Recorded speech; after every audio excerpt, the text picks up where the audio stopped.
All right, it is a 7 o'clock start here on the Dave Ellsworth Show. It's Friday, so the weekend is right before us. I'm excited about that. I can use another weekend of rest and hopefully come back Monday, not worrying that during the middle of the show I'm going to lose my voice. You sound better today. Well, I feel better, even better than I did yesterday. So I've just about shucked whatever it was that I've had. It was a chest cold, is what it was, and it was bad enough last weekend that I just stayed in bed all day and slept. And when I did wake up to eat something, it was hot tomato soup that I was putting down because I'm a big tomato soup person. I love it, love that stuff, and it did a good job of helping to break up the stuff that was in my chest. What was it? Tomato soup. Oh, yeah. Yeah, I Good love. stuff. No, I didn't make it. This guy I know by the name of Campbell's made it. So we opened. Are you familiar with him, Enrico? Yeah, you know my friend. Yeah, the can guy, right? Yeah, you know him, right? Yeah, he was good friends with Andy Warhol. So anyway, I am feeling better. And then yesterday, in the afternoon, I'm taking a little bit of a nap, and suddenly I hear an expletive come from the hallway. And I kind of woke up, and I'm listening, and then I hear rumble, like you hear. And it's my wife, and our water heater went out yesterday. Oh, no. Oh, goodness. Okay, so when I leave here today, it's off to Home Depot. Buy a 40-gallon hot water heater. Get you one of them tankless ones. You know what? Get a tankless. Yeah, they heat up fast. I know, but it's just that much extra work. And my son-in-law is going to put mine in, so I get to save that money on labor. I get it. To have somebody come in, and I don't have to buy all that other crap that goes along with it. You know, the tub that you put it in and all that, so that if it leaks, it catches the water, and I just reuse the one that I got. So I'm not worried about that. It's going to cost me about $4.50 to do. That's not bad, though. No, they've gone down. Really good. It's excellent. I'm not complaining. Here's what I told my wife yesterday, because she was kind of down in the dumps about it and blah blah blah. And I looked at her and I said, I could understand you being this way if we were back when we were just starting out. I was going to say, I remember those feelings, when you didn't know where you're going to, you didn't really have two nickels to rub together. And so, you had to go out and typically, put it on a card or something like that. I don't have to do that. Or go with cold water for a while. Yeah. I had, I have, the money in the bank to go over to Home Depot, buy a new one, and my son-in-law put it in this afternoon. And, be a little glitch. That's all it is. Luckily, you don't live by me. Didn't have to say, what's Ellsworth doing out on the porch? Taking a bath? No, I wasn't taking a bath. I was sprinkling the grass is what I was doing, to be honest. But anyway, we'll get that fixed today. Hey, Enrico is here today. The memorandum is out now. We've all had a chance to see it. We know about the 14 different points that it has.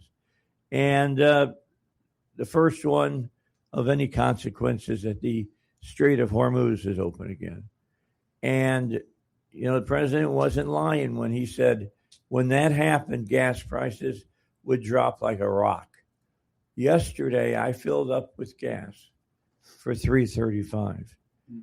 A couple of weeks ago, I had paid $3.99 for a tank. So I'm, 60 cents a gallon off of what you're putting in your tank saves you a considerable amount of money. Isn't that kind of interesting, though? Because typically you don't see that change until they buy that cheaper gas, and they've been paying higher by the barrel. So it's kind of strange that just all of a sudden like that. Well, they haven't had it. It's not been where we've been without oil like it has been in the past. Having OPEC pulling along with us helps a lot. It helps a lot. So, the way that things are in the Middle East right now are totally different than they were back in the late 70s after the regime first got in power over there. And the regime that rules Iran right now literally is kind of standing on a razor's edge. They could very easily fall off either side. So we'll have to see if that happens or not. I just know this. If they screw up and they start doing stupid stuff, we still have all our forces within, we can reach out and touch them pretty quickly. Wouldn't be difficult. I know that a lot of people are disappointed. I'm somewhat disappointed. I'm of the opinion, if you're going to go into something like this, get it over with, do what you got to do completely, and then walk away from it. The president, for whatever reason, has listened to some advisors, evidently in the White House, that don't see things exactly the way I do. Iran is not the problem they were 2 months ago, 3 months ago. They don't have much of any kind of military at all, except enough of a military, I think, to keep the people in control. So Enrico is here, and he's been real quiet. All right. And that's rightly so, because, getting the Gulf, the Strait of Hormuz open so traffic can move from the Gulf and get out and move around the world on the oceans and take oil places is one thing. It's another thing to get the Iranian regime to capitulate totally. I don't know if it's ever going to happen. It's going to take wide destruction to make that happen. And it may have been that, as you like to say in the military, maybe going in and taking Iran completely out until you get regime change isn't worth the squeeze, and that's kind of what Trump's got to look at. Is it worth the squeeze? Mm-hmm. So let me turn it over to you, Enrico, you and I see eye to eye on this. Yeah. But I understand the politics of the situation as well. Yeah. Is my mic connected? I think you're on. Oh, okay, great. Val, you'll tell me if my mic is not connected, right? It doesn't sound strong. How is it now? You're on. Just go ahead and talk. So see what happens. The way I see it is, I always try to see both sides. I try to understand people's motives to doing what they're doing. So, I was here earlier today, you and I were talking. The bottom line is, Trump is going into the midterms. He needed to get gas prices down. And like you said, Iran is no longer existential threat. Right, an existential to America. Right. Let's be specific about that. To American citizens. Is no longer a threat. And of course, Trump's first responsibility is to its own people, right? It's to American people. So in that sense, I understand his wanting to take the deal. I understand that. However, what I will not entertain is painting this as if this is a good deal. Yeah. Look, I'm Middle Eastern. I know these types of people. He is born and raised in the Middle East. Okay? Yeah, the terrorists promising you that they'll be good this time is not not something that I'm willing just to take at face value, right? They're not going to be good. They're going to use the hundreds of billions of dollars that we're going to give them immediately to rearm themselves. The only thing that they'll do is prepare for the next fight, which to them will probably be in about a decade, right? In about 10 years or so, it will be worse than it was this time. And I'm not going to sit here and say this is good. I understand it. I understand why Trump did it. However, in the larger, let's take a look at the larger Middle Eastern geopolitical aspect of it. It's really bad for Israel because Israel, in contrary to the U.S., is under threat. Like the Iranians are absolutely still a threat to Israel, and all of the Iranian proxies in the region, right? Like the Houthis, Hezbollah, Hamas, all those are still very much actors in this scene because Hamas in Gaza is refusing to disarm. Now, granted, yes, we do control more of the strip now. However, Hamas still controls it, still building terror tunnels, still terrorizing the people of Gaza, still stealing, aid trucks. Hezbollah is still attacking from Lebanon. Is still very much a threat. There is no change in the way Israel sees it. There's really no change. We need to keep going, right? Like this is not even close to being done. We need to keep pushing. So what will be really, really interesting is to see if a couple of things. First, just like Trump had to do what he had to do, Netanyahu is going to have to do what he has to do because he's going into re-election. He's going into an actual election. Correct. Right? Trump can't get elected again. Like he's done. I mean, basically, when this term is over for him, he served his 2 terms. I know there are people within the party that don't like me to say this, but it's true. President Trump is a lame duck. All right? Yeah. He can't come back and do another 4 years. So he's got to get done what he wants to get done right now. And it's the Constitution, right? It's the Constitution. You can't really argue with the Constitution. This is either the Constitution is worth something or it isn't, right? Like you can't just quote it when it's comfortable for you. Like it is our Constitution. Mm-hmm. This is his 2nd term. Like you said, if he wants to get something done, this is the time. Now, Netanyahu is under investigations. What keeps those investigations at bay right now is he's in power. He's in power, right? Once he loses that power, I mean, a lot of people in Israel are saying, like, all right, it's jail time for Netanyahu, right? For many different reasons. I don't know if I agree with it or not. I really have no opinion about it. I do think that Netanyahu is a very strong wartime leader.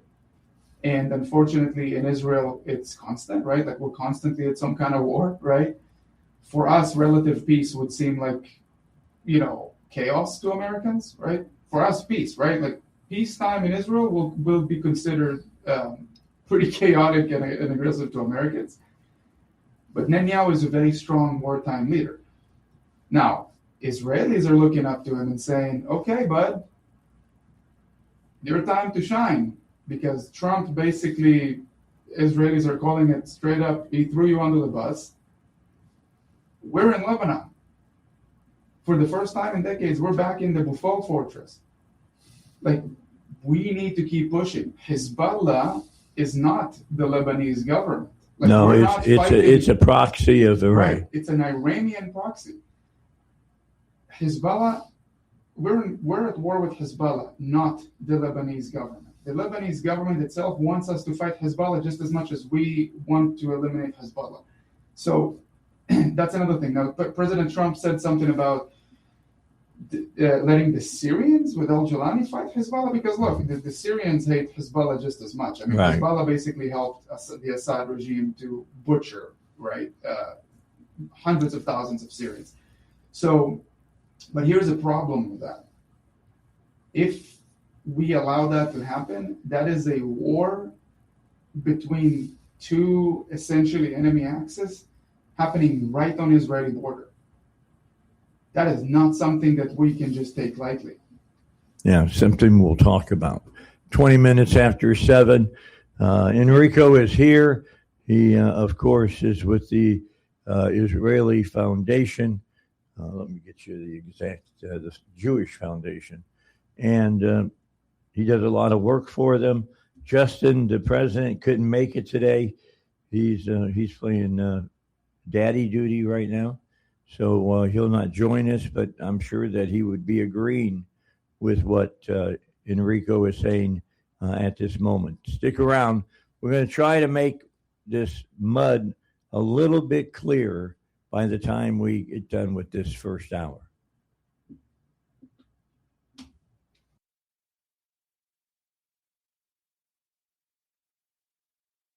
All right, as we look at Hezbollah, Enrico, people have to understand that the Israeli government and by extension, the Israeli people do not want another October 7th. And the only way to keep that from happening is there has to be no Hezbollah on their border.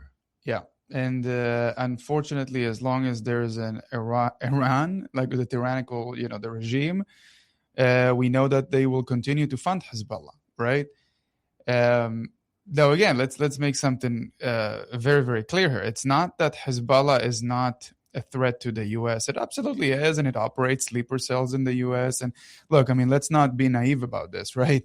Let's not let our privileges and luxuries here in the U.S. kind of, lull us to sleep. Exactly. Let's not be too complacent here.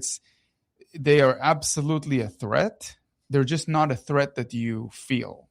They're a threat that will attack you when you least expect it, and it will be over before you even blink twice, right? Like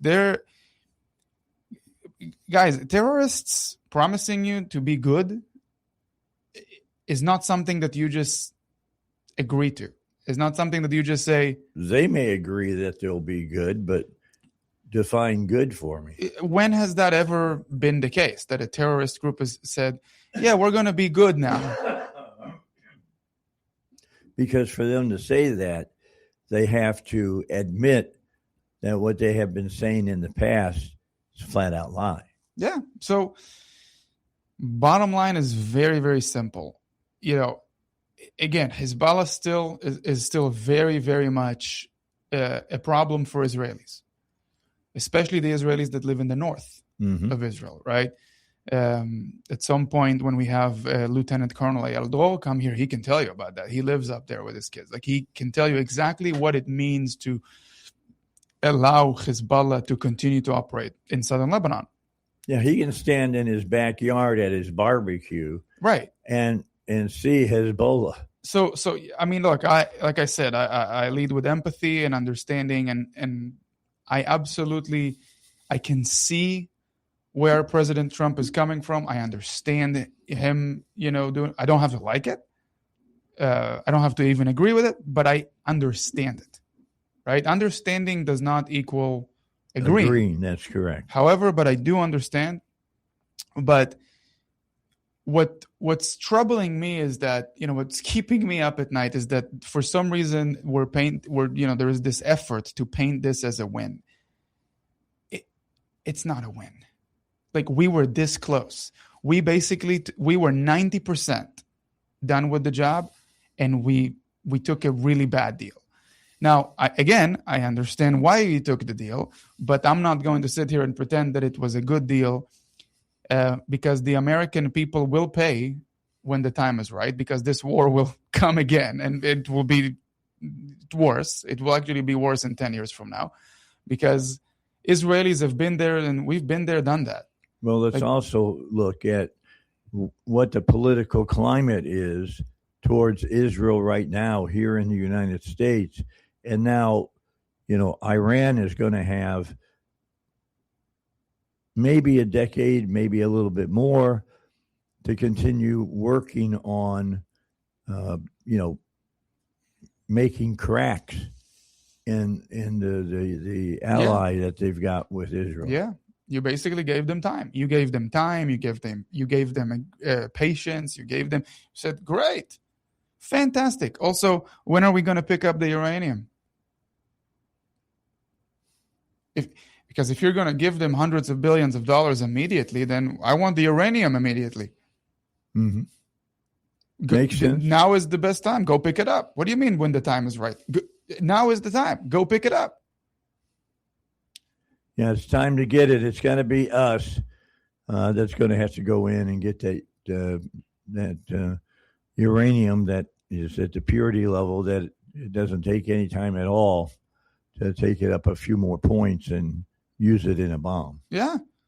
I mean, what are we doing here, guys? Like, okay, you're going to open the Straits of Hormuz. You're going to give them billions of dollars. You're going to pull back and you're going to try and lump Israel into this deal. The issue here is this. If I were Netanyahu, I would pick up the phone and say, Donald, listen, man, I get it. I see where you're coming from. And just like you did what you have to do, I have to do what I have to do for my people. Like, I like you. We're good friends. We're going to continue to be good friends. But I can't be lumped into this deal with you. Like, Israel is not part of this deal. Well, Israel is their own independent state, and they have got to govern it that way. Right. I mean, I saw a headline now on my phone that said that the U.S. Promised Iran that Israel will not be attacking in Lebanon. Like, I don't know that that's a promise that you can make. I don't think that's a problem. It's not one that the president can make. Yeah, I mean, if they're it's firing, the one Netanyahu can make, right? And our president can't make it. You also have to remember, Israel is monitoring that area very, very closely. All right, keep your thought. We'll come back. We'll talk more. Bill O'Reilly is up now.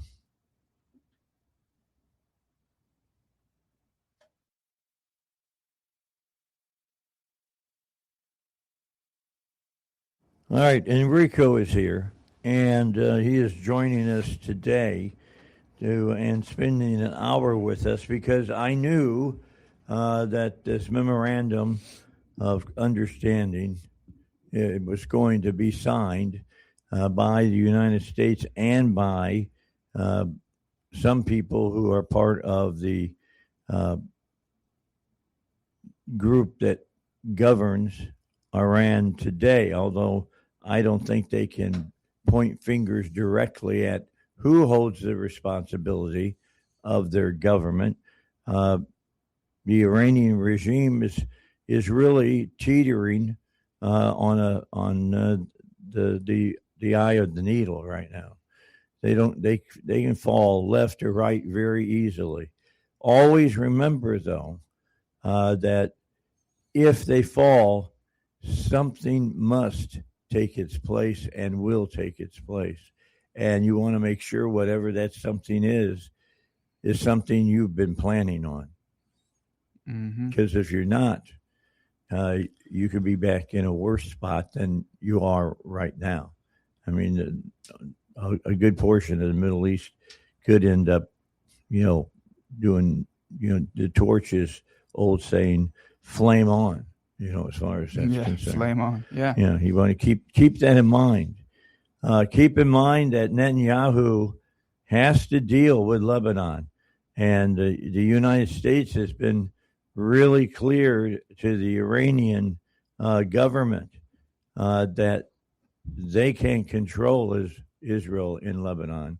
Right. Lebanon is an independent state who truly is glad that Israel is taking on Hezbollah, which is not a power that they want to have to deal with right on the border. Because if you let people be armed and be right on your border, you're asking for another October 7th. That's what you're asking for. And I know that the Israelis, and especially the IDF, are not going to let that happen. Right. I think we have to remember, too, there's always what is being said, but there's also what's not being said. Yeah, or what's being said behind closed doors that we don't know about, right? We have to remember Trump, Netanyahu, they get briefed every day. They know what's going on. They know things are about to happen before they even happen. Yep.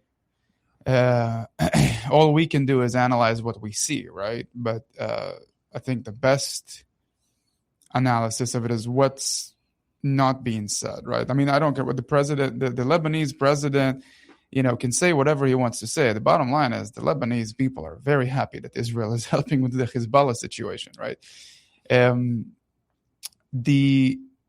We have to also remember that the memorandum of understanding also essentially just starts the clock on a ceasefire, right? It's essentially it's a 60-day ceasefire. which again will be interesting to see, because now there is this tug of war.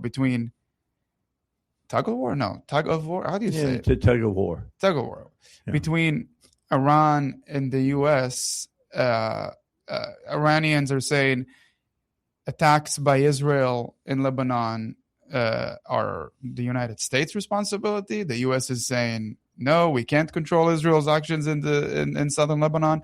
So it's interesting because Israel can't stop what it's doing, right? I mean, we can't just say, oh, okay, you guys between yourselves signed the memorandum of understanding. Mm-hmm. Okay, then in that case, let's just put our people at risk because you signed a memorandum of understanding. The thing is, nobody plays fair in that part of the world, right? No. So we absolutely expect the Iranian regime to continue funding Hezbollah. Yeah, let's consider what's one of the first things that the Iranians have already done. They bought a bunch of attack helicopters from the Russians. Exactly. That does not seem to me like someone who is trying to negotiate in good faith here. Yeah, I agree. You know, it's so obvious. It is so bluntly obvious that the Iranians have absolutely no intention of living up to this agreement. Which, by the way, might be something that Trump is counting on, right? It might be something that Trump and Netanyahu, both behind closed doors, are saying like, hey, listen, let's play this. Hey, I would not put this. This is not beyond them to do. Hey, they get to play good cop, bad cop. Yeah. I mean, they get to play this in a way that puts everyone on the edge of their seat, right? Because the world is basically looking. Trump and Netanyahu talk more often than we realize, right? Like they talk more often than what's publicized, than what's published on the news. This might very well be orchestrated by both of them. And I will not be surprised if that is the case, because this is pretty weird. I mean, I've talked to all of my friends, American friends, military, people who served in the military. I've talked to all of my friends, and it is a really weird agreement to sign. Well, I think if you're former military, which you are, which I am, that when you have your enemy on the ropes. Yeah. You don't step away and say, okay, go to your corner and, re-up. Right. Get some more and what the U.S. going for you. Right. And what the U.S. and Israel know now is that they can do whatever they want in Iran. I mean, Israelis can fly in the Iranian sky, the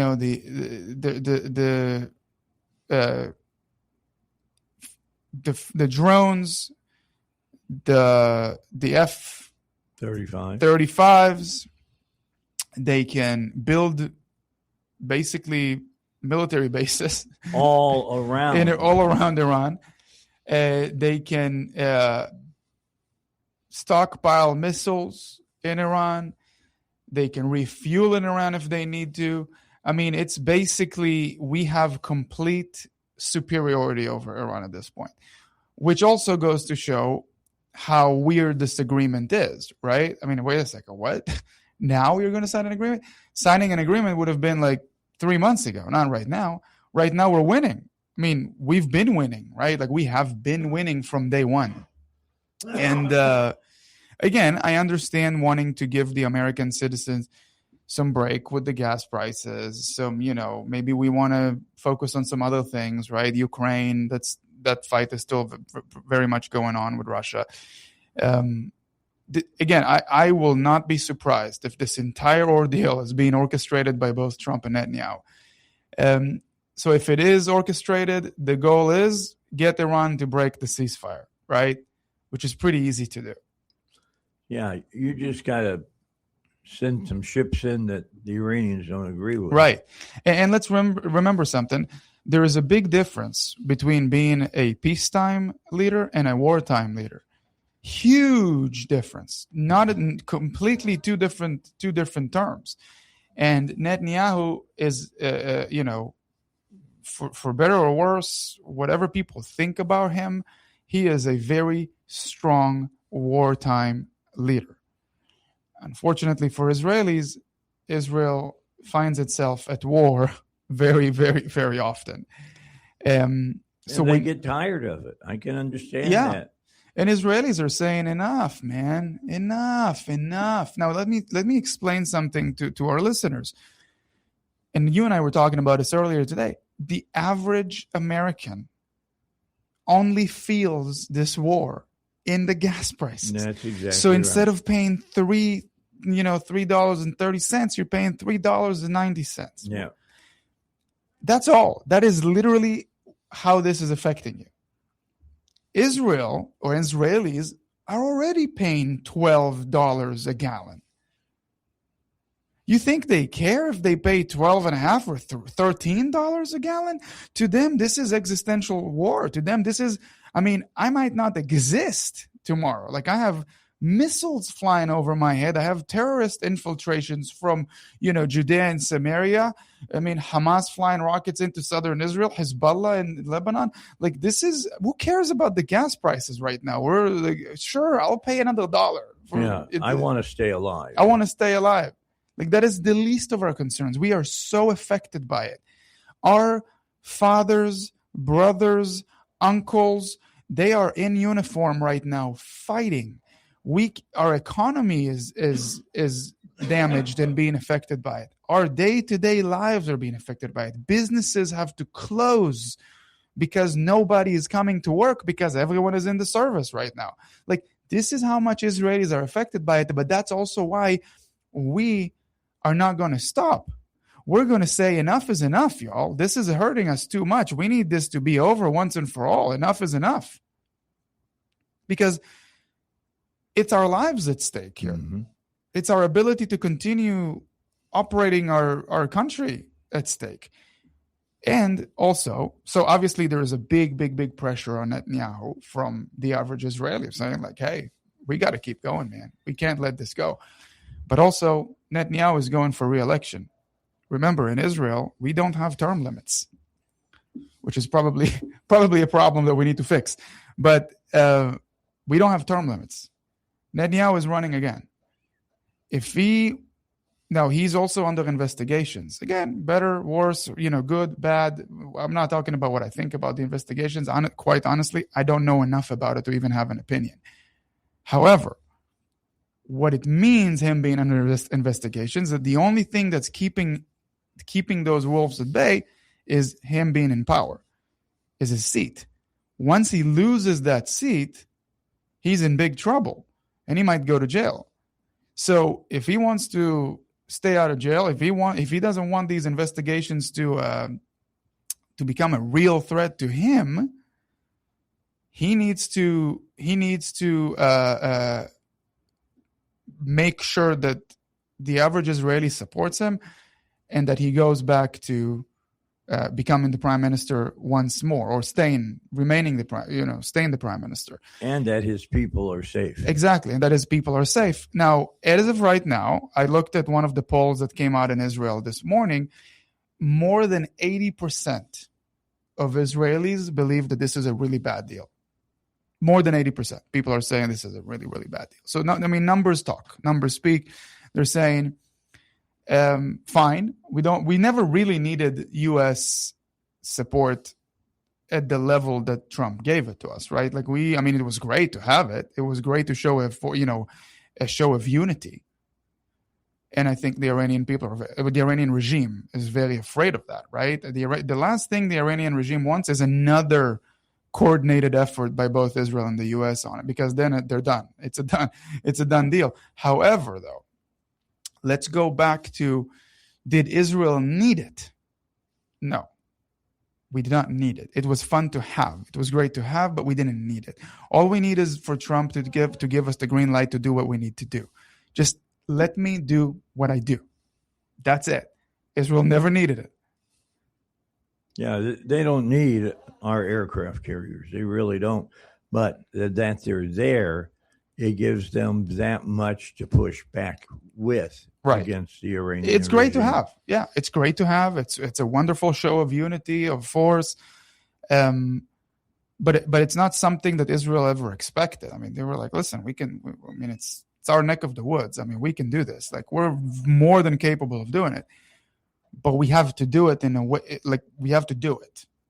We have to continue doing it until it's done. Right? And we have to understand, if in 60 days this deal is whatever, signs goes into effect, this will go down in history as Trump's legacy. Because look, I'll give it to him with the Abraham Accords. The Abraham Accords were fantastic. Fantastic. Good for everyone. But at this point, this is not the Abraham Accords. This is just caving down to terrorists. That's what it is. You're basically saying, okay, you win. You get what you want. All right. Got to get a break in. Let's do that. It's about 11 minutes till 8. Enrico's with us until 8 o'clock. Jerry Cox is going to join us in the 8 o'clock hour. We're going to talk about the education, the money that's going out for students, for the homeschoolers and things of that nature. We'll talk to him about that to finish up this week on the Dave Ellswick Show on 101.1 The Answer.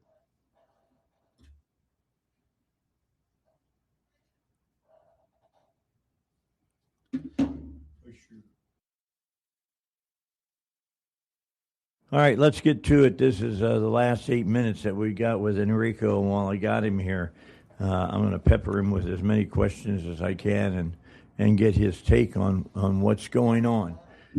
It is important that people understand this memorandum of understanding is not a binding treaty. Right. This is where we want to go. Mm-hmm. And we're going to give you 60 days to get there. Mm-hmm. And you gotta do it. You gotta show that you're going to do it, or we're going back to kinetic action against you. Yeah, I wouldn't be surprised if this is orchestrated by Trump and Netanyahu, because it's so off, like this memorandum of understanding is so off the beaten path for them, and they've pulled some really cool stunts in the past.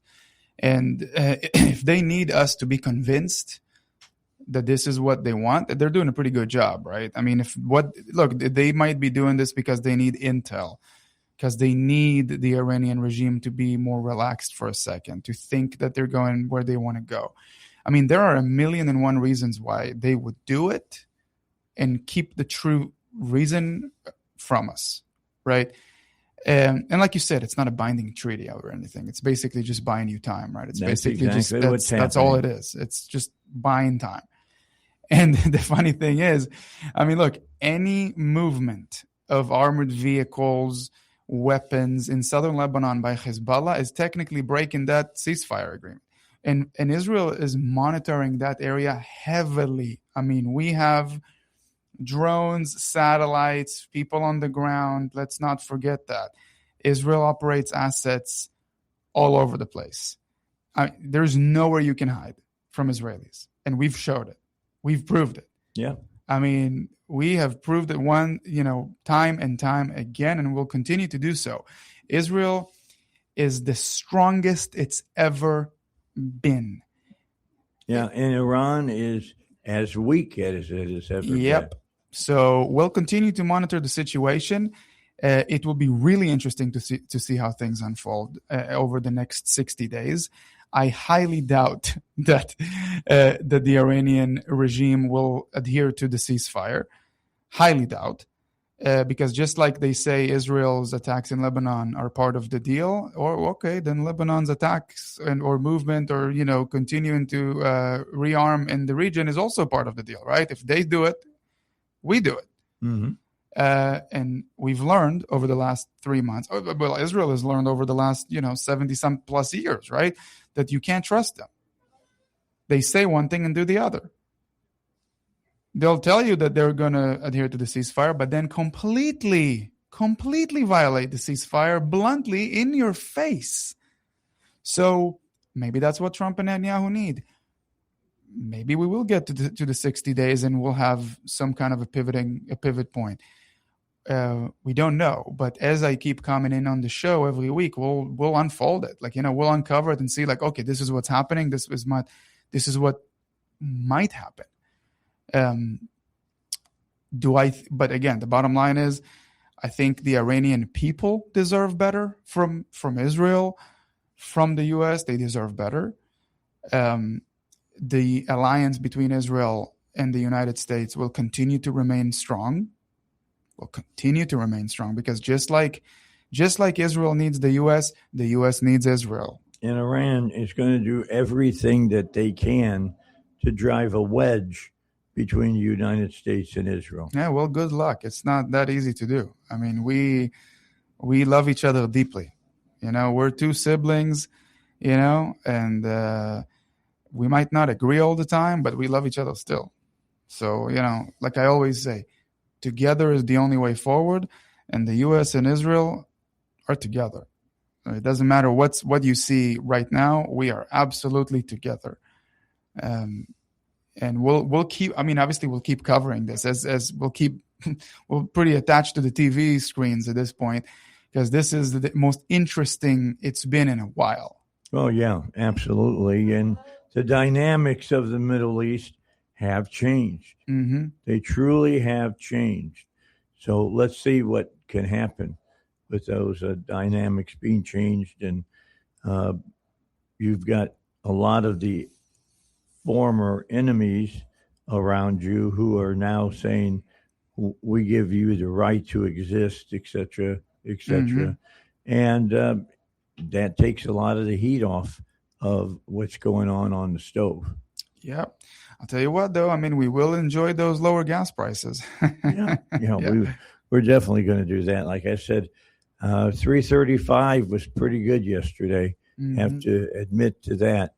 And I believe that it's going to go down even lower. There's a good possibility that oil will go down per barrel, whether it be Brent that you're talking about, which is what comes out of Saudi Arabia and all the rest of them, and the northern crude that you get from the European countries, and then American crude. Mm-hmm. It's kind of right in the middle.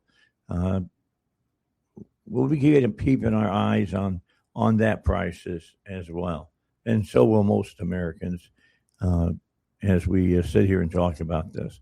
With that in the case, we'll pack this over to the side, and we'll have you back in a week, and we'll talk further about and see if we've moved any further in the Middle East towards real and lasting peace.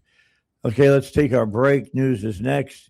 Enrico is going on to get on with his weekend. Jerry Cox ready to sit down here in the studio and talk to us on the Dave Ellswick Show.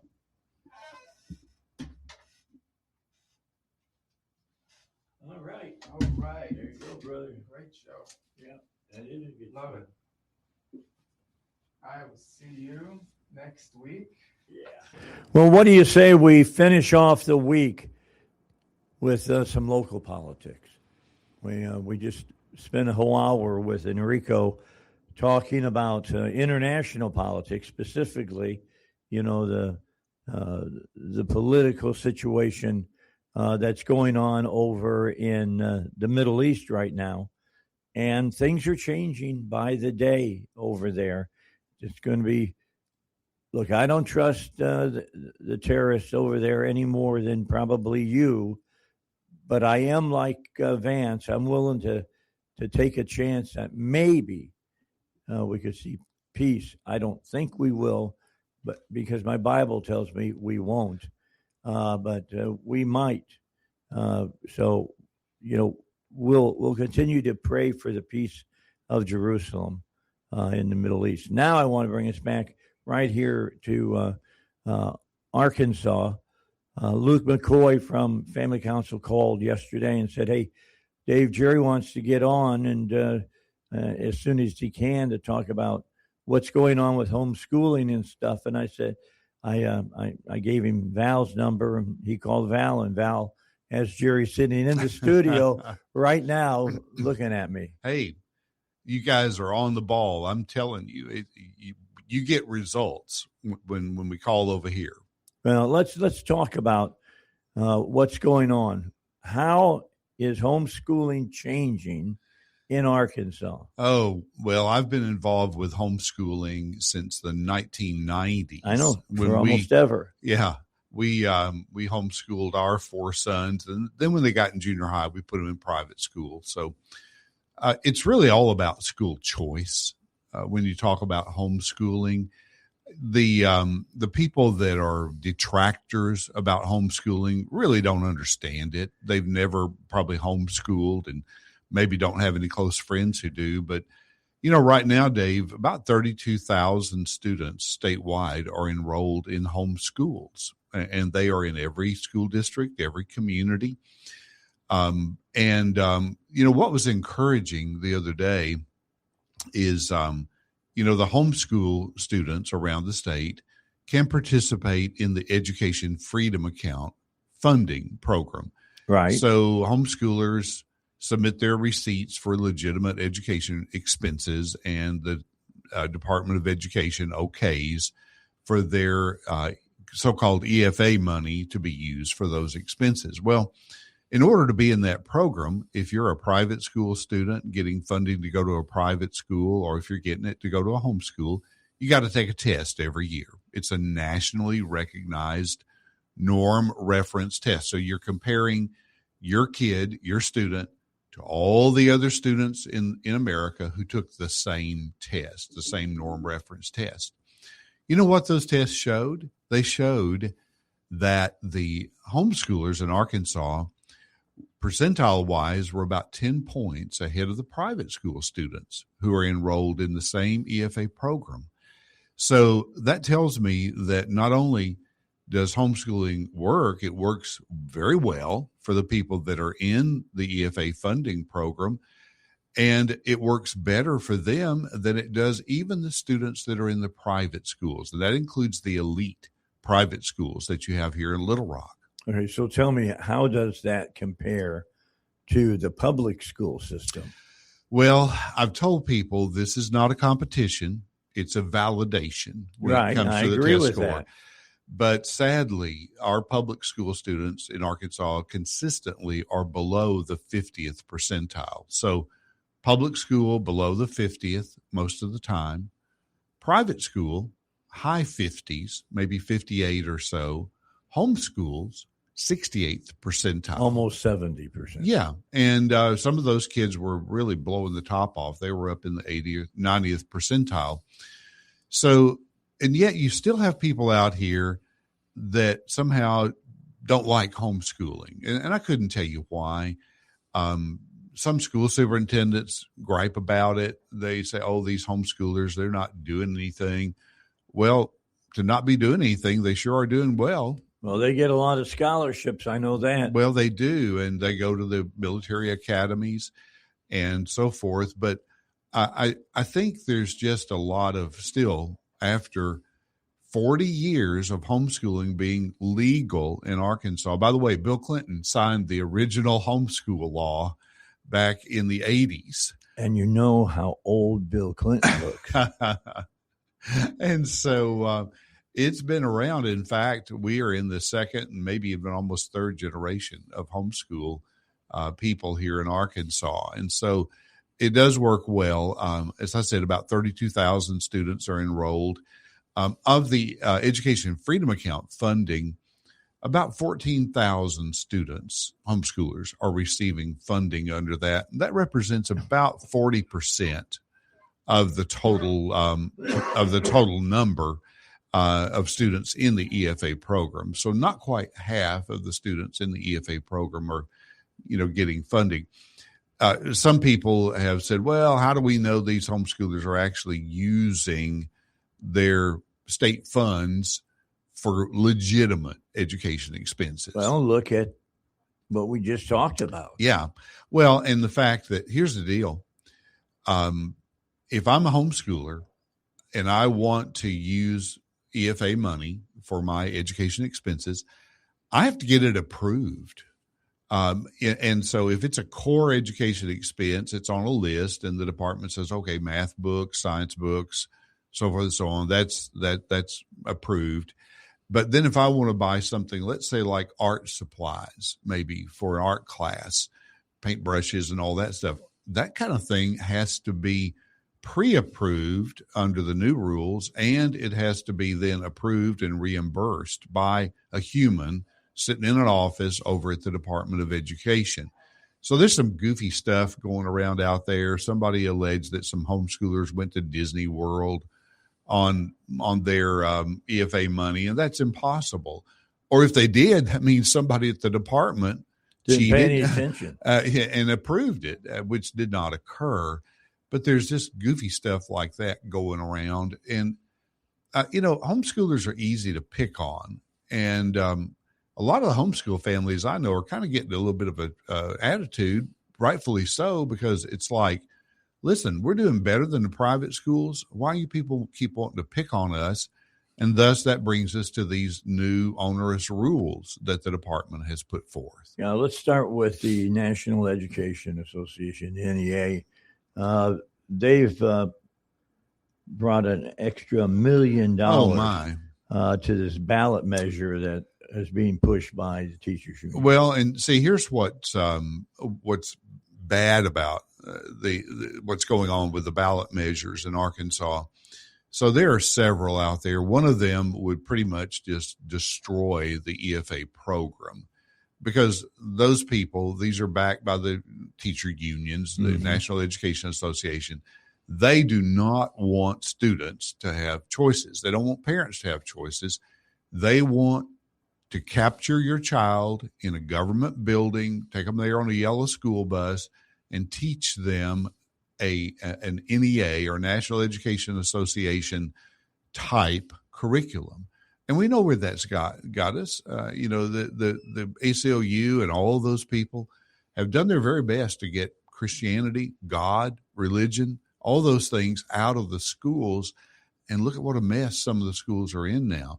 I know, Dave, because I was a public school teacher for 5 years. Right. I taught in private school here in Little Rock for 6 years. And then my wife and I homeschooled our sons. I'm glad people have choices. And there are some good public schools out there, some good public school teachers that work really hard. I know that. I've been around them. I've worked with them. But I want the parents to be able to choose how they educate their child, because it's their child, not the National Education Association's child. So what they've done here in Arkansas is the NEA gave roughly $1 million to one of these ballot measures that guts almost all the restrictions on how you circulate petitions.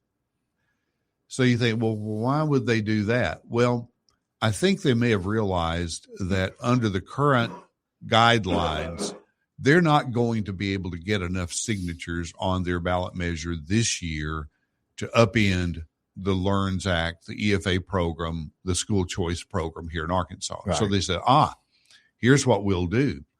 We'll back an amendment that will knock down all the barriers when it comes to getting signatures on petitions to put things on the ballot. We'll knock all that down, and then we'll come back in a couple of years and we can very easily get our signatures and pass an amendment to destroy the LEARNS Act and school choice in Arkansas. So it's a long-term plan that they're doing that I think is very sinister, because guess what? NEA is the largest labor union in America. Yep. The teacher union is the largest labor union in America. So what you have here is the largest labor union in America trying to buy their way into our state constitution. And if that's not sinister, I don't know what is. Yeah, well, we know what they stand for, and of course it's sinister in what they do. All right, we're going to take a quick break right now. We're going to come back, and Tyson's family, the chicken people, you always know what people stand for by where they put their money at. And so we'll talk about that when we come back at 8:17 here on the Dave Ellswick Show. It's our final day of the Dave Ellswick Show for this week. After this hour, I take a weekend off and start looking at what I want to do for Monday. I will tell you that we'll start off with the Bible guys on Monday as well. All right, 8:17, let's take our break, and then we'll be back with more here on the Dave Ellswick Show.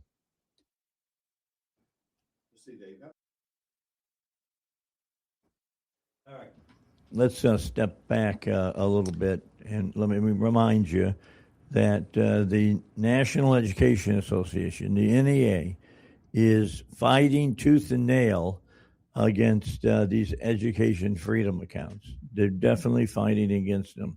They're doing everything they can to slow them down and to keep that money from going to more students. Well, on top of that, now we've got the Tyson family that are cooking a lot of money into the gay side of the argument. Boy, Dave, you would think that corporations would learn. I think about the whole, you remember how the Budweiser Corporation with Bud Light embraced the trans agenda and all that. And that brand has still, I'm told, has never recovered from that. They lost, I don't know if it was in the billions of dollars, but certainly millions and millions of dollars in sales. I think some of these people live in a bubble, and they don't understand that middle America doesn't want that kind of social agenda just shoved down their throats and pushed on them. So what you have here up in Northwest Arkansas, you have the Tyson family, chicken family foundation giving $500,000 to, I think it's Equality Arkansas. And they're the sponsors of the Gay Pride Parade up in Northwest Arkansas, but they're behind a lot more than just that. And in fact, I would say that they're, with all of these activist organizations like this, there's a political side to it also, of course, where, they're pushing a certain agenda politically, publicly, and all that. And I would just, say to the Tyson family, aren't there better things you can do with $500,000 than to support things that probably most Arkansans are not real thrilled about? But that's what you have. And you made a comment while we were off air, and I certainly agree that it seems that you have founders of these large corporations like the Tysons and Walmart, Sam Walton, and those guys, and they're conservative, pretty solid folks. Correct. But as that money goes to the next generation and to the next, many times it goes in a direction that I'm confident that the founders would be like, no, that's not what I intended. And that's their prerogative. They can spend their money the way they want to. But, people can buy whatever chicken they want to also. Yeah, you're exactly right as far as that. I mean, a good example of this is the Disney family. Yeah. You can think about what Walt was trying to do when he first started, Disney World and Disneyland. Mm-hmm. And then along came his brother who took over for him. Right. And, they didn't double down on those family values. They started expanding who they said was part of the family. And now you've got a granddaughter who is wholeheartedly into the, transgender movement and bringing as much money as she can to it, and is changing what they do in their cartoons and in their productions and things. Well, these large, corporations are extremely influential. We all know that. And they know that too. And so they're going to use that influence in whatever way they choose. But again, we're the public, and I think we can vote in such a way when it comes to how we spend our money too, with or without those corporations. So that's disappointing that they're giving $500,000 to Equality Arkansas, and they're again the sponsors of the Gay Pride effort in Northwest Arkansas and all that. But sadly, it's kind of par for the course, isn't it, with some of these large corporations? It's really, I mean, it is. Disney is the perfect training ground about all of this and what's going down and how much money they've lost over the last few years. When Iger came back to Disney, he said, we're getting out of the politics part of this, which they did. And he's kind of right at the ship somewhat. But now he's leaving again. Right. Well, and Dave, without going into details of things that I'm not really at liberty to visit about right now, I will say that there's one very large corporation in Northwest Arkansas that is making some efforts in the area of helping build two-parent families and strong families and so forth. And I hope that continues to develop, because think about it.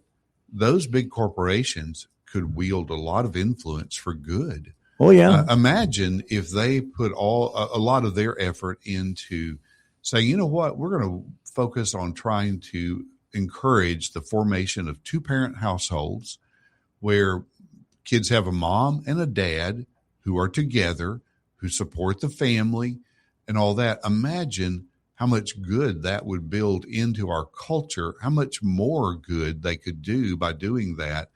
And I'm seeing little glimmers of that with some of the corporations in Northwest Arkansas. And again, I hope it will come to fruition, because there's certainly a lot of good that needs to be done out there. Well, they've got the money to back it. They do. They absolutely do. And again, Dave, imagine if most of the kids in Arkansas got to live in a two-parent home where you had two stable parents.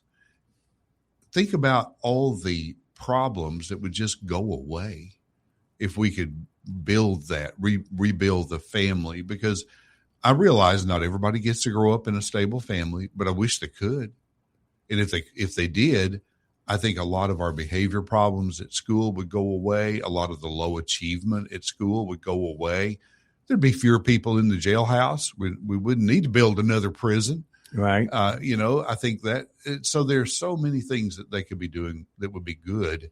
And I hope they will. Well, and then some of those groups that you're talking about, they dedicate money to your organization. Sure. Which is you guys do a huge amount of work dealing with family values. Well, and, our work on the homeschool rules the other day, boy, I tell you what, the Department of Education promulgated new rules to govern how homeschool families are able to use and deal with their education freedom account money. That's the funding that homeschoolers get to teach their kids under the school choice program. Correct. And so the rules, I think, for the most part, were pretty well intended, but they had some pretty serious unintended consequences in there. And the Department of Education just doubled down and bowed up and said, no, we're not going to change this. And in fact, there were about 700 pages of public comments regarding the rules, because every time a new rule for a law comes out, they have to put it out for what's called public comment. That means people like you and me, Dave, can look at the proposed rule and we can go online and make comments. Well, there were about 200 homeschoolers who looked at those rules and said, you know what, these things are not going to work right, the way they're written. And at the end of the day, the department just said, comment noted, no action taken. Comment noted, no action taken. And so I'm not surprised that about a dozen homeschoolers showed up at the hearing at the Capitol where the rules were ultimately approved, but people drove from all over the state to voice their opinion. And again, the committee just looked the other way. All right. we're going to come back and finish up our conversation with Jerry Cox here on the Dave Ellsworth Show. We've got news coming your way, and then we'll get caught up on what's going on nationally and internationally, and all eyes are on Iran right now. All right, we're about 25 minutes to the top of the hour, final hour of the Dave Ellsworth Show for a Thursday. Jerry Cox is here from the Family Council. We've been talking about homeschooling. We've been talking about education, freedom accounts, money that's been dedicated by the NEA to ballot measures to try to gut, our independent ideas dealing with education. And now Tyson Family Chicken given $500,000 to a gay lifestyle group to push forth the gay lifestyle into the mainstream. And they're proud of it, Dave. I mean, it's in the paper up in Northwest Arkansas, and they talked about how glad they were to give the money. So it's not like somebody sneaked around and donated the $500,000 to the Equality Arkansas group up there. They're very proud to talk about that. And it doesn't make me proud to hear that, because I just think it's so out of step with Arkansas values. Now, well, bottom line is that Tyson might rue the day that they did that. Let's talk about one other subject before we kind of circle back and relook at these different topics that we're talking about. The selling of abortion pills by mail is a huge, let me use it one more time, huge problem here in the state of Arkansas. It is. Your mailbox is now the abortion clinic. And that you think, oh, surely not. But Attorney General Tim Griffin has fought to try to keep these abortion industries in other states like California, New York, Massachusetts from shipping abortion-causing drugs into Arkansas. And what enabled all of this mess is, guess what? The Biden administration changed the Food and Drug Administration rules regarding the use of these drugs so that you can get them and take them and abort your baby without having to see a doctor. And that's pretty spooky, because prior to that, these are powerful drugs, of course. You had to go see the doctor if you were going to take these drugs to abort your baby. You had to at least be under the care of a doctor. And that's for obvious reasons, because what you end up doing is forcing a miscarriage. And when you force a miscarriage, the death of a baby, then that has all kinds of potential for bad complications. And that's why the FDA protocols were in place. But with abortion, it's almost like all the rules of common sense just go out the window. And people say, oh, yeah, do it at home. It's no big deal. Well, I've heard women talk about, and I won't even go into it, Dave, on the radio, just how awful that experience was to have that happen at home, and all. And so here's what we're doing. We want to at least see the FDA rules restored so that if you're going to use these abortion drugs, which we hope people don't, that at least you've got to be under the care of a doctor so that you don't kill yourself while you're taking these drugs. Right. And so we've got a campaign underway. There's a website. It's called abortioncrimebymail.com, abortioncrimebymail.com.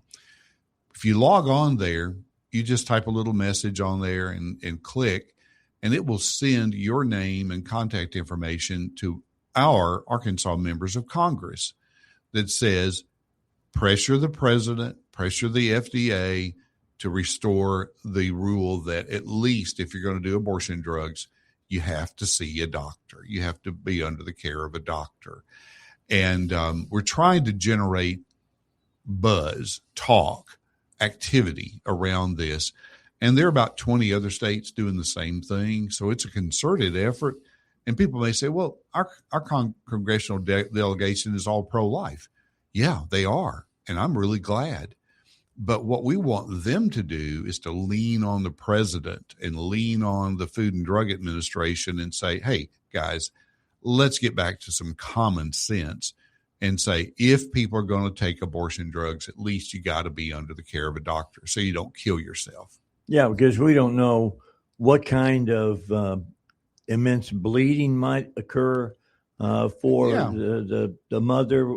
We don't understand a lot of different things that could happen to that woman who's not being seen by a doctor. Well, and neither you nor I are doctors, but our common sense would tell us if you force somebody to have a miscarriage, it's not going to be a good day. It's going to be a really difficult situation.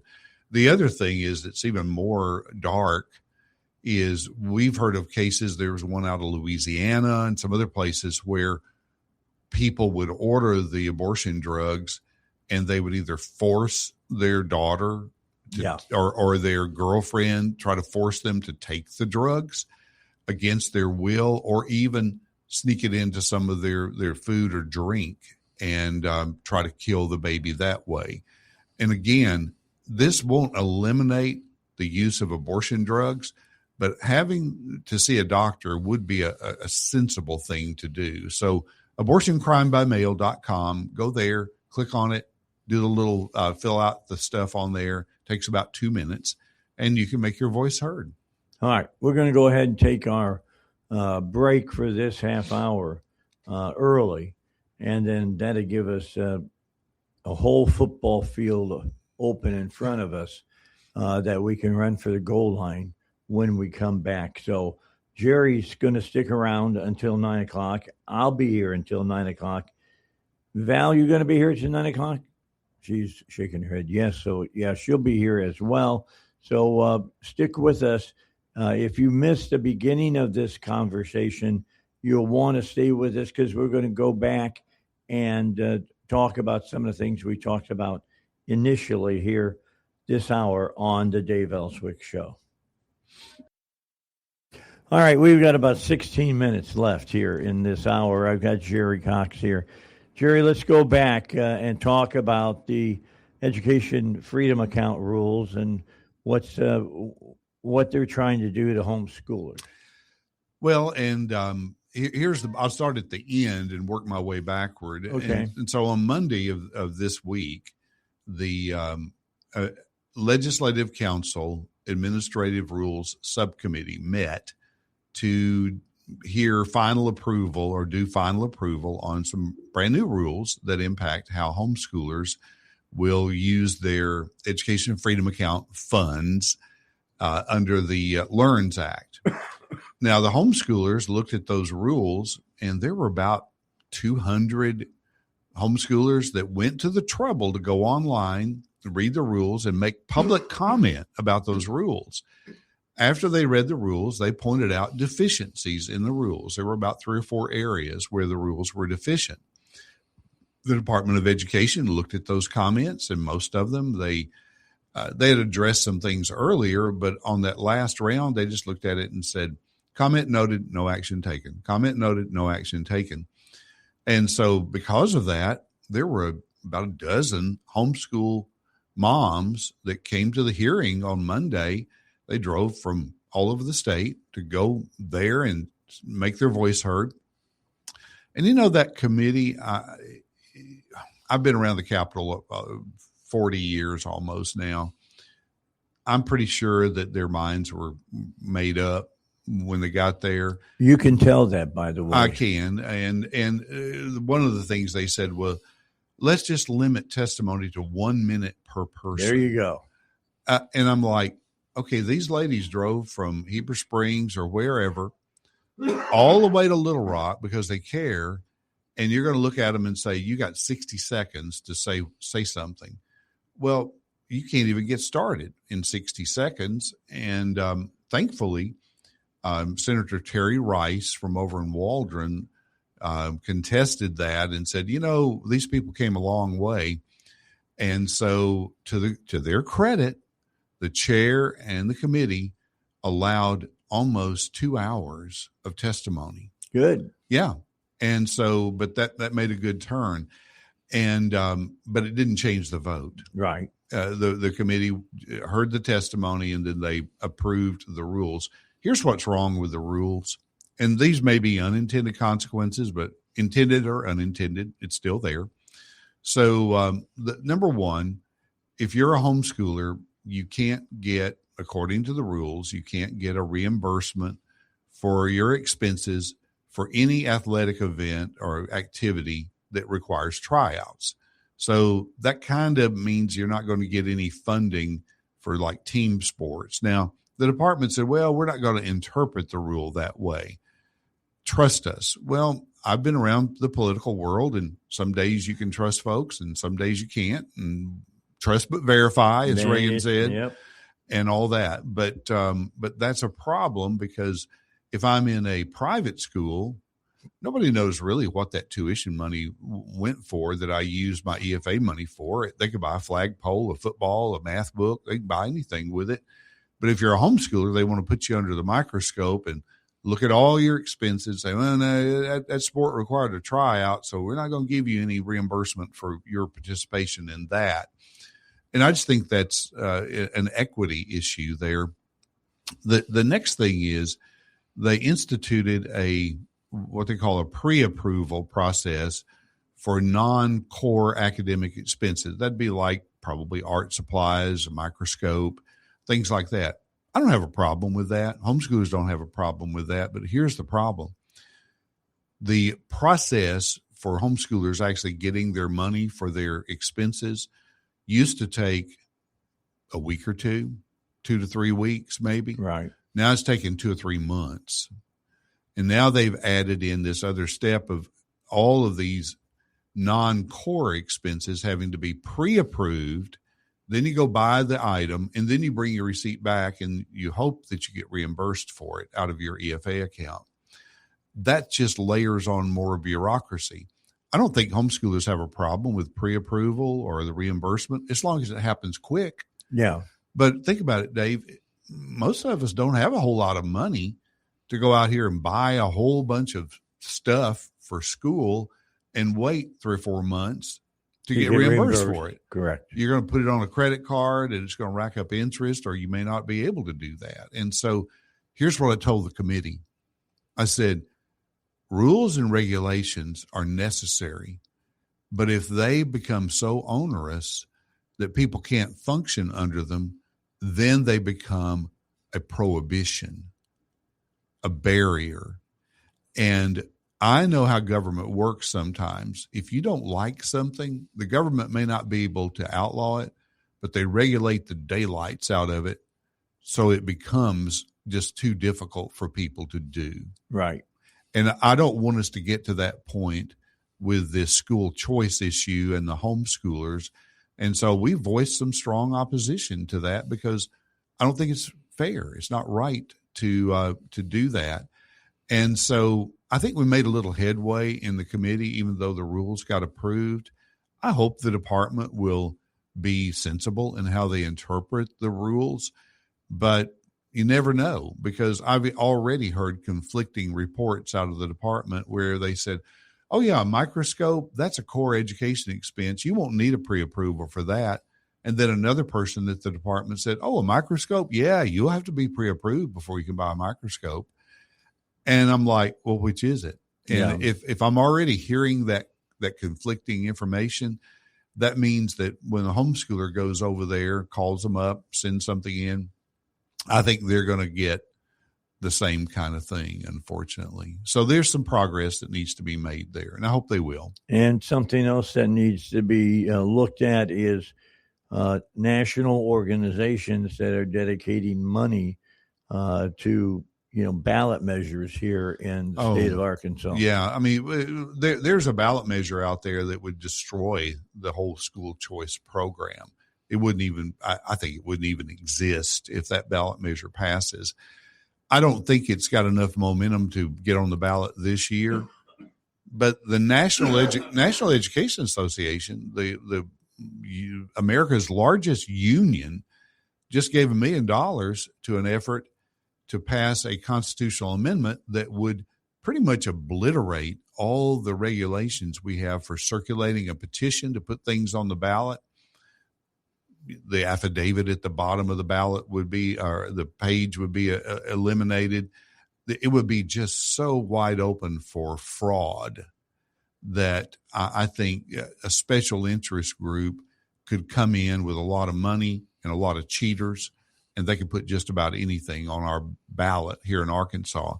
And the bad thing about it is you can lie like a dog when it comes to a ballot measure because there's no person being injured. Right. So there's no slander or libel in any of that. And so what you have is, David, I think even under our current system, I could put you and me in the Constitution of Arkansas if you gave me $5 million. Because here's what I'd do. I'd write a really deceptive measure, which people know they're always that way when you try to read them in the ballot box when you go to vote. And then I would pay people to circulate the petitions. They're paying $30 to $33 an hour right now for people to circulate petitions for this measure that would pretty much destroy the ability of the legislature and others to regulate the ballot measure process in Arkansas. And so what I would do is I would hire canvassers, which they've already hired 300 paid canvassers, pay them $30 an hour, get enough signatures, put it on the ballot, and then I'd just lie like crazy about it in the ads. And I would tell people what I wanted people to know about the measure. I'd trick them into voting for it. Of course. And that's the world that we are in right now. So I've said over and over, the Constitution of Arkansas is up for sale if you're a special interest group, marijuana, abortion, anti-school choice. You can just buy your way right into it and change the law. Then finally, let's talk about Tyson and what they're up to.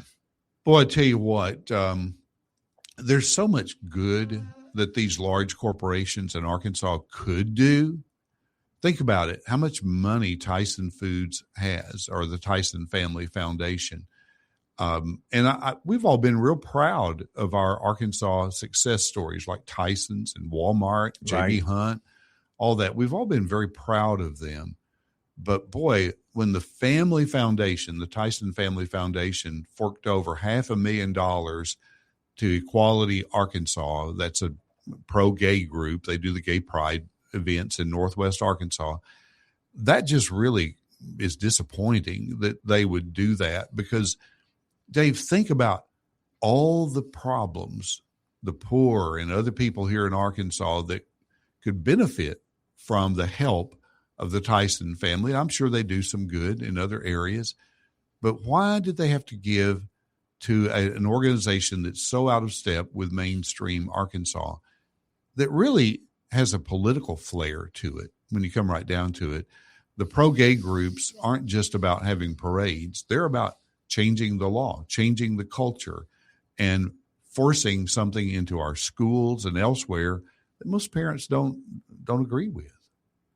No, they're definitely not agreeing with the transgender argument either, and that's where the gay groups spend a lot of their money. Well, they do, and we encountered that at the state capitol when we were working on the legislation to prevent males from competing against females in sports.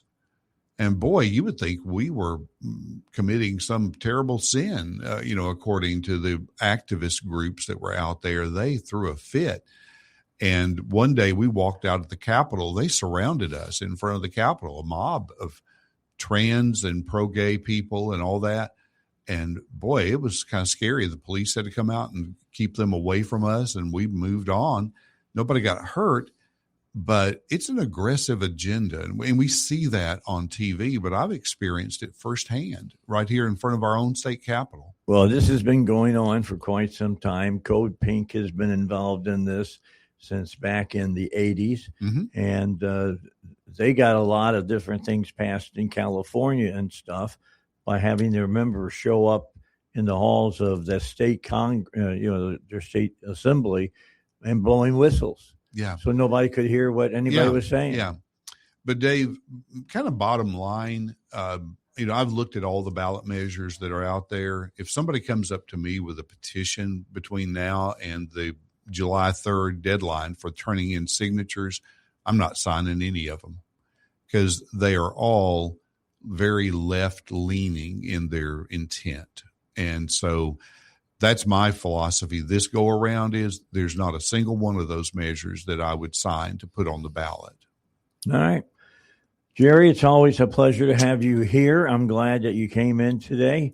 It's been a very eventful and informative hour. Well, Dave, I appreciate just your voice around the state of Arkansas. And I especially enjoy listening to your conversations with our congressmen. Right. That is so informative to hear them and what's going on in D.C. But you perform a really great service to the people of Arkansas, and I appreciate it. The congressmen will be back on next week. They missed this week. They'll be on next week. Great. And we'll be talking to them. And there's going to be a lot of stuff to talk about, like the understanding the memorandum of understanding. Got a lot of stuff to talk about here on the Dave Ellsworth Show. All right, we'll get it underway again and reconvene here on 101.1 The Answer at 7 a.m. on Monday. And we'll start it all off with the Bible guys here on the Dave Ellsworth Show.